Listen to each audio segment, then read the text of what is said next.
If you've been charged with a DUI, then you're going to want to pay extra close attention to my special guest today, who is Tony Miley. Tony is a DUI attorney in New Oxford, Pennsylvania, and he's one of the top DUI lawyers in the entire country.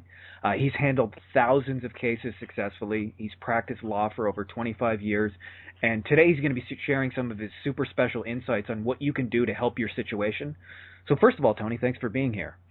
My pleasure, Frankie. Thanks for having me. So, Tony, the number one thing I hear from people who are facing a DUI charge is, am I going to go to jail? How would you answer that question? Well, the truthful answer is maybe yes, maybe no.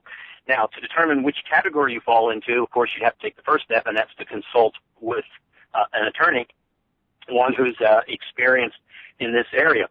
And whether you fall into the maybe no category will be oftentimes dependent on the procedures that the police officer used in arresting you or pulling you over or even getting the blood test that is most often used in a DUI conviction in Pennsylvania. There are so many things that a police officer has to do before he makes the decision to arrest you or file charges against you. And if he doesn't do the right procedures, then the consequences are that certain evidence cannot be used against you, specifically a blood test. And again, a skilled attorney is a person who can look at what the police officer did, can look at the discovery evidence that the Commonwealth or the District Attorney's Office has given that attorney, review it with the client, look at videos, read documents, reports, and determine whether or not proper procedure was followed. Because if it wasn't, then evidence can be dismissed, and your chances of being acquitted have gone up astronomically.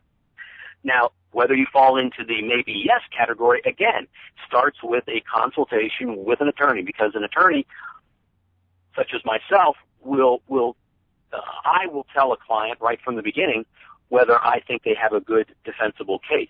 If they don't, that doesn't mean all is lost. What it does mean is that I, as an attorney, can tell you what options are available, and then, while working with the client, attempt to get those options from the district attorney. And the way that works is I use my experience and my familiarity with the court system to negotiate on a client's behalf a better deal.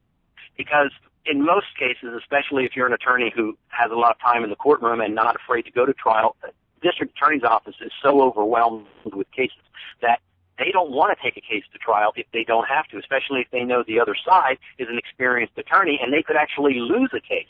They would rather take half a loaf than nothing at all. And so a skilled attorney such as myself can work on the benefit of the client to say, okay, let's not go to trial, but here's what I want in exchange for not going to trial. I want a lesser sentence for my client. So that lesser sentence could mean house arrest, no jail time, or less of a jail time than what would be required in other circumstances. So that's where the answer maybe yes, maybe no comes in. But again, it all starts with the first step, and that is consulting with an attorney.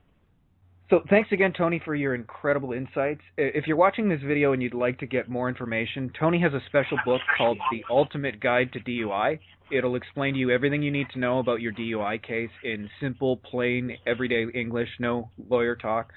And this way you can give yourself the best possible legal defense. So you're going to want to go ahead and download that for free by clicking the link below this video while supplies are available. So go ahead and grab your free book, and thanks for listening.